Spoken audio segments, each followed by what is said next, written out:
bahasa kebangsaan kita bahasa Melayu. Keutamaan bahasa Melayu kena faham. Bahasa Melayu tu kena faham.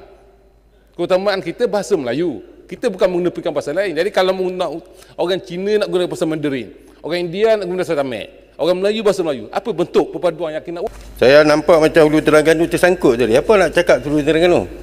Saya bagi laluan. Ada? Nak bagi laluan? Saya pun tersangkut. Terima kasih. Benda baru. Saya bukan jujur tadi. Nampak ia mengutamakan bahasa Tamil.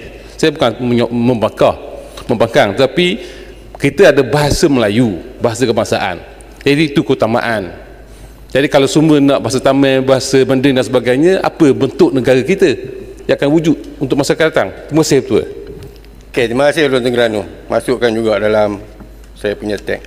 Baik, terima kasih Yang Dipertua. Peraturan Dewan Timbalan Speaker tentang apa yang dibangkitkan oleh Hulu Terengganu mengenai bahasa Tamil dan bahasa Cina. Saya ingin merujuk kepada Peraturan Dewan 36 9C. Perkataan-perkataan yang harus menaikkan perasaan bersakit-sakit hati atau bermusuh-musuhan di antara kaum dengan satu kaum. Timbalan Speaker telah dengar. Saya telah mengucapkan tadi bahasa Malaysia, bahasa Cina, bahasa Tamil. Apa salahnya? Kenapa Hulu Terengganu bantah sangat kepada penggunaan bahasa Tamil dan Cina? Apa salahnya? Adakah itu pendirian Hulu Terengganu dan Bersatu dan PAS, Perikatan Nasional, membantah kepada bahasa Cina dan bahasa Tamil? Terima kasih. Terima kasih.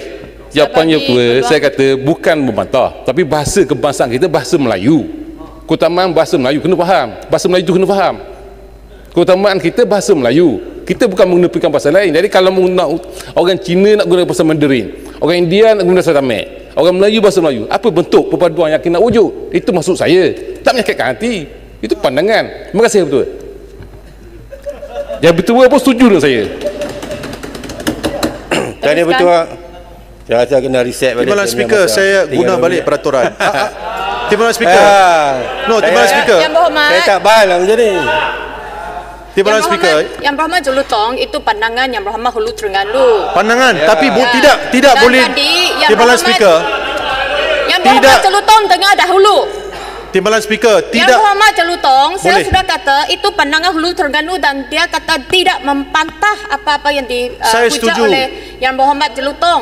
Saya sudah buat petua, saya mau Yang Berhormat Kulim Bandar Baru teruskan ucapan. Tetapi tidak boleh jadikan lawak jenaka, Timbalan Speaker. What is so funny about using Tamil and Chinese? Yang Ketua. Apa yang begitu lawak jenaka sana? Yang Ketua invoke 37(2). Kenapa tak boleh gunakan